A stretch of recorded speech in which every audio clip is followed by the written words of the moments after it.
Howdy folks, welcome back to my YouTube channel. I am your host, the Mighty Bjorn, and today for you I have a Gunner Heat PC video, but I'm going to do something a little bit outside the ordinary, especially when it comes to video game type videos. Let alone this is out of the ordinary for me, and basically I'm tipping my hat off to Harry Ridgway. He is the gentleman that does a lot of the digital art and everything else along those ends for Gunner Heat PC. He does a lot of the concept art, and he's got some great art. He's actually got an ArtStation page, which I want to put a link in the video description down below. He does art for Gunner Heat PC, Squad, DayZ, as well as some other stuff out there. I'll put a link to his ArtStation page, as well as I'm going to put links to the Gunner Heat PC pages as well, so you can check out Gunner Heat PC.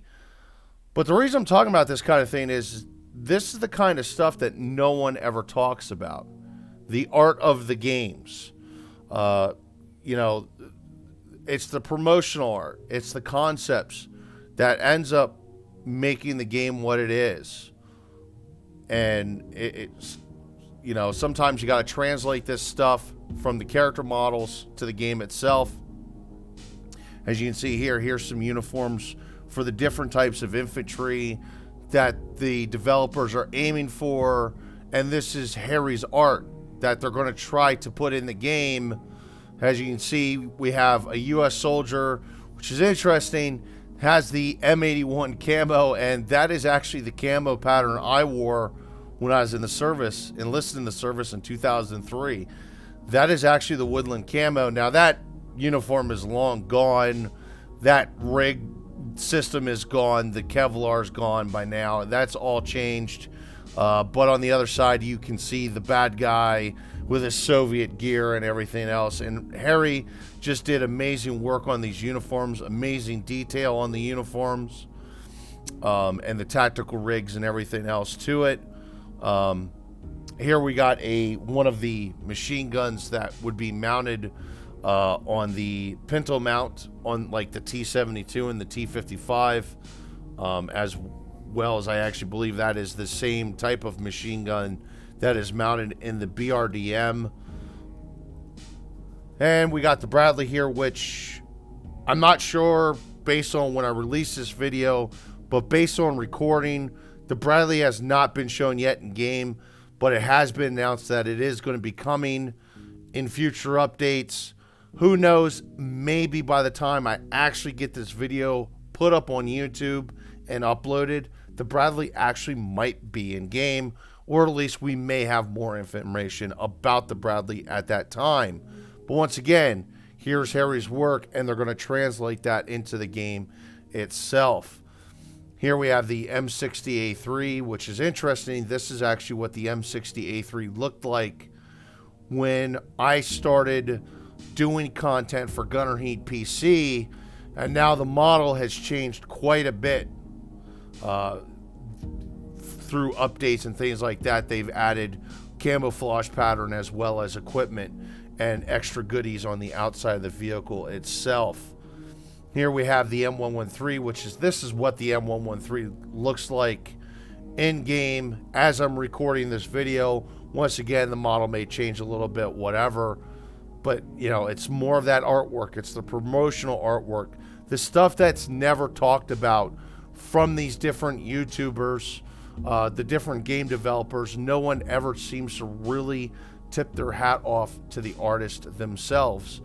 Here we have one of the enemy tankers. There is no art that I'm aware of yet for the American tankers. I might be mistaken on that statement, though. There might be art out there for it. It's just not on his ArtStation page, or I just overlooked it. But, you know, once again, really good work. You can see he's got, I believe it's a Makarov pistol there. And then he's got that soft cover that the Soviets seem to like. I mean, it's a soft cover. I mean, it's got padding, but it's not like the American CVC. Beautiful art here, the T-55. This is the way the T-55 once again used to look like. there's been some improvements to the models.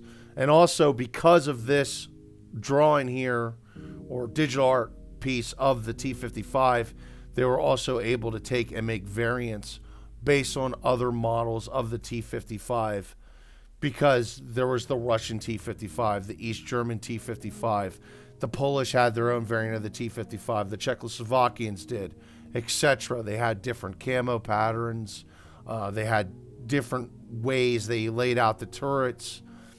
This one here specifically does have actually a laser rangefinder, but not all models of the T55 actually has a laser rangefinder. They also have different various markings and stuff like that. And that's actually something Harry was able to do as well. I have seen the images of that. Unfortunately, I don't have that image at my disposal at the time of this recording. Here we have the T72, how it looks in game once again at the time of this recording. And one thing I want to point out is the cover of the searchlight that is coaxial to the gun, the infrared searchlight, is not present, which is interesting because when I started covering Gunner Heat PC, the searchlight was always covered.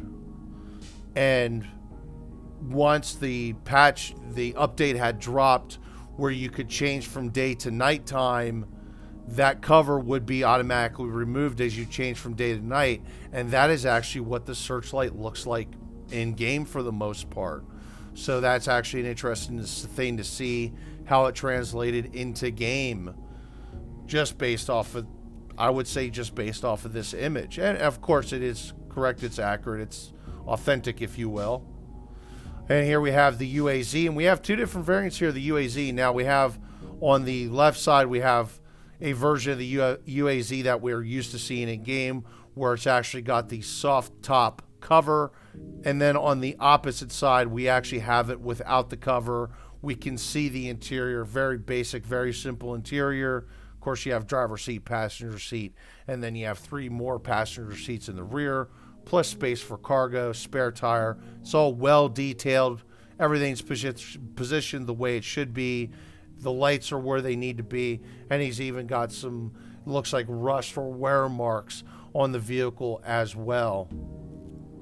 Anyway, folks, I'm just wrapping up the video at that. I wanted to make this really short and just talk about the stuff that most people don't really talk about, and that's the art that brings the game to life, if you will. You know, it's what promotes the game. It's a lot of this art I use for my videos themselves. But anyway, folks, thank you very much for tuning in. Hopefully you enjoyed it. Hopefully you didn't mind me ranting about art. It's all beautiful artwork. He's got a ton of art. I couldn't show even a small percentage of it here in the video.